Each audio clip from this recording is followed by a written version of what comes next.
سر عراقچی صاحب کل گئے، پھر آج ان کی اسلام آباد واپسی بھی ہے. یہ بھی اب کہا جا رہا ہے کہ پاکستان کے اعلیٰ حکام کے ساتھ ان کی ملاقاتیں بھی ہو رہی ہیں، کیونکہ عمان کے ساتھ ملاقات کے بعد اب یہ بھی کہا جا رہا ہے کہ اس کے بعد ماسکو ان کا جانا ہوگا.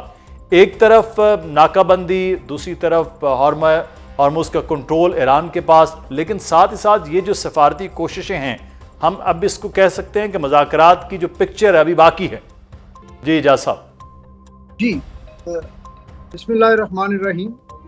دیکھیں، مذاکرات تو بہرحال ہونا ہے، کیونکہ جنگ جتنی مرضی طویل ہو جائے، الٹیمیٹلی جنگوں سے کوئی مقصد تو حل نہیں ہوتا. جنگیں جو ہیں وہ کسی مقصد کے لیے ایک کنڈیشن یا انوائرمنٹ پرووائڈ کر دیتی ہیں، جس میں سب سے آسان سچویشن وہ ہے جب دونوں میں سے ایک فریق جو ہے اس کو ایک واضح فتح حاصل ہو جائے، دوسرا فریق جو ہے وہ شکست خوردہ ہونے کے بعد وہ جیتنے والے کے مرضی کے مطابق مذاکرات کرے اور اپنے لیے ایک نجات کی راہ تلاش کرے.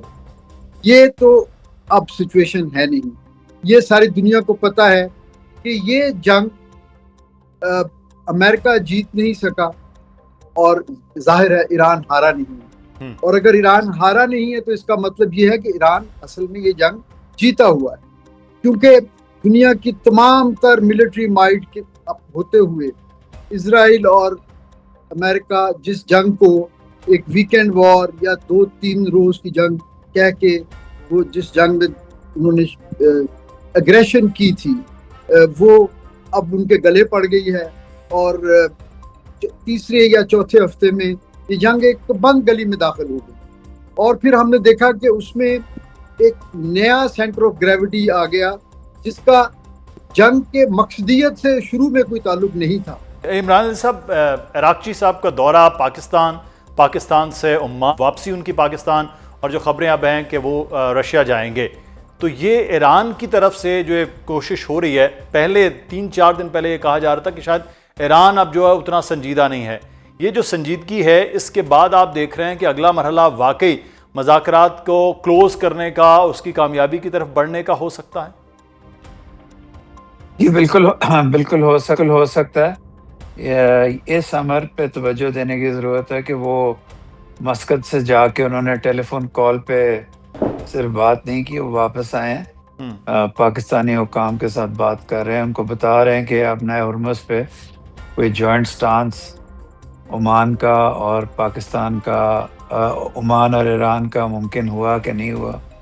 دوسرا یاد رکھیے کہ جب ٹیکنیکل لیول ٹاکس ہوں گی تو وہ ساری پاکستان میں نہیں ہوں گی، اس میں سے کچھ عمان میں بھی ہوں گی، کچھ پاکستان میں بھی ہوں گی، تو وہ بھی وہ دیکھنے گئے. سفارتی سطح پر عمان اور ایران بہت قریبی دوست ہیں، بالکل، اور وہ یہ بھی دیکھنے گئے ہیں. بلکہ ایک اور چیز وہ شاید عمان سے فائنلی چیک کرنے گئے ہیں کہ عمان شاید امریکہ کو بتائے کہ نیوکلیئر ایشو پہ کہاں کھڑے تھے، جہاں جو امریکہ کی ڈیمانڈز تھیں. اگر امریکہ کی ڈیمانڈز وہ تھیں جن کو ایران تقریباً مان گیا تھا، تو اب وہ کیوں انہوں نے گول پوسٹ موو کر دیے. اس سلسلے میں بھی گئے ہیں. تو وہ اب جو فائنل راؤنڈ ہے یا لاسٹ فائنل راؤنڈ ہے، اس سے پہلے تیاری کر رہے ہیں. روس وہ اس لیے جا رہے ہیں کہ کچھ اقوام متحدہ میں ایسی قراردادیں پیش ہونے جا رہی ہیں اگلے ہفتے جس میں روس کی سپورٹ کی ضرورت ہے. روس کو یہ بھی بتانے جا رہے ہیں کہ ہم ایک دم امن کیوں نہیں کر سکتے، ہمیں گارنٹیز چاہیے، ہمیں انفارمیشن ہے کہ امریکہ یا اسرائیل دوبارہ اٹیک کرے گا. تو وہ اپنے جو ڈپلومیٹک پلرز ہیں ان کو ساتھ کرنے اور پاکستان کے اس کے ساتھ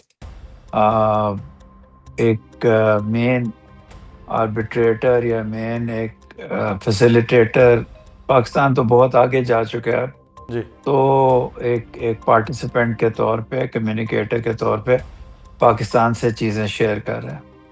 صحیح. تو آپ جو گارنٹیز کے حوالے سے بات کر رہے ہیں، تو مارشل صاحب، یہ گارنٹیز ایران اور امریکہ کے اپنے اراؤنڈ 50 ایئرز کا ان کا جو ایک کلیش ہے، پھر اب جنگ کی صورتحال میں ہیں، تو گارنٹیز کسی کی ہو سکتی ہیں؟ رشیا کی گارنٹی مانی جا سکتی ہے؟ رشیا امریکہ کی کیا گارنٹی دے سکتا ہے؟ یا پھر اس کو سلامتی کونسل تک وہ چیزیں جائیں گی؟ یہ کس طرح سے یہ معاملہ ہو سکتا ہے گارنٹیز میں؟ سوال کا ٹو بی آنیسٹ کوئی 2+2 جواب دینے کی پوزیشن میں نہیں ہوں. صحیح. شاید کوئی بھی اینالسٹ یا آبزرور اس کا جواب اس لیے نہیں دے سکتا کہ یہ جنگ جو ایران پر یہ جارحیت ہوئی، یہ کسی طرح بھی اس کو آپ یہ نہیں کہہ سکتے کہ یہ کسی بین الاقوامی قانون قاعدے کے مطابق لڑی جا رہی ہے. نہ تو اس کے لیے کوئی UN کی قرارداد تھی، نہ ایون اس سے بھی بڑھ کے یہ کہ امریکن کانسٹیٹیوشنل ریکوائرمنٹ بھی پریزیڈنٹ ٹرمپ نے پوری کرنا مناسب نہیں سمجھا حملہ کرنے سے پہلے. تو ان اجازت لیے بغیر انہوں نے یہ جنگ کر دی، اور اس لیے وہ اس کو ہمیشہ آپریشن فیوری کے نام سے، ایپک فیوری کے نام سے یاد کرتے ہیں. کبھی اس کو وار آن ایران یا کوئی ایسا نہیں کہتے. جبکہ اس سے پہلے جب انہوں نے افغانستان یا عراق پہ حملہ کرنا تھا تو اپنے ساتھ کولیشن بنانے کے لیے انہوں نے رسمی طور پہ ہی صحیح انہوں نے UN سیکیورٹی کونسل کی قراردادیں بڑی تیزی سے پاس کروائیں، اور اب ساری دنیا کو انہوں نے اس میں سمبولیکلی اپنے ساتھ رکھا.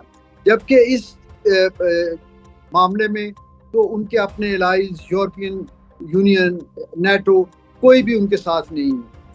اور اس لیے یہ توقع کرنا کہ یہ چیز کسی طرح UN سیکیورٹی کونسل میں جائے گی، جا تو سکتی ہے اگر چین اور روس مان جائیں. فرانس کو منوایا جا سکتا ہے، برطانیہ کے اوپر ایک کویسچن مارک ہے. تو بہرحال ٹیبل تو ہو سکتی ہے نا قرارداد، اس کے رزلٹ جو بھی ہوں. اور جہاں تک گارنٹیز دینے کا تعلق ہے، دیکھیں اس جنگ میں، اس جنگ کا انیشیٹر اور پلانر اور الٹیمیٹ میجر جو اس کا آپ کہہ لیجئے بینیفیشری ہوگا وہ اسرائیل ہے. تو اسرائیل اور امریکہ کے ایسے ریلیشن شپ ہیں کہ جو آج تک ہارڈ ٹرمز میں ڈیفائن نہیں ہو سکے. کبھی دنیا یہ کہتی ہے کہ اسرائیل امریکہ کی ایک ریاست ہے، کبھی مبصرین یہ کہتے ہیں کہ وائٹ ہاؤس جو ہے وہ زائنسٹ اسرائیل کی ایک ایکسٹینشن ہے، اس کا ایک سیٹلائٹ. تو یہ بیک اینڈ فورتھ یہ جو کنٹرول ہے نا ایک دوسرے کے اوپر، یا ایک دوسرے کے اوپر لیوریج ہے، وہ یہ لوگ پلے کرتے ہیں. تو ابھی تو میں یہ سمجھتا ہوں کہ ایون بیسٹ کے سینیریو میں اگر یہ مذاکرات، اور میں سمجھتا ہوں کہ ہو جائیں گے، اور اس کے نتیجے میں قدرے تاخیر سے ہی صحیح لیکن کوئی نہ کوئی جو ہے امن فارمولہ بھی آ جائے گا. لیکن وہ کتنا دیر بعد ثابت ہوگا، وہ اس کے سٹرنگز جو ہیں. اچھا، یہی امپورٹنٹ معاملہ ہے مارشل صاحب کہ وہ اگر مذاکرات ہو جاتے ہیں عمران علی صاحب، تو کیا پھر اسرائیل کا جو اپنا ایک گریٹر پلان ہے، اسرائیل کا ساری جنگ میں حصہ ہے، جس کے لیے لفظ بینیفیشری کا استعمال ابھی ایئر وائس مارشل صاحب کر رہے تھے، اسرائیل پھر کہاں ہوگا اس سارے عمل کے بعد؟ ایئر وائس مارشل صاحب بالکل درست کہا انہوں نے، جو چیز بھی کہی. یہ اسرائیل کو صرف ایک ملک کنٹرول کر سکتا ہے، وہ ہے امریکہ. اور امریکہ کے بغیر اسرائیل کوئی اسپوائلر وغیرہ نہیں کر سکتا. یہ سارا گڈ کاپ بیڈ کاپ ہے.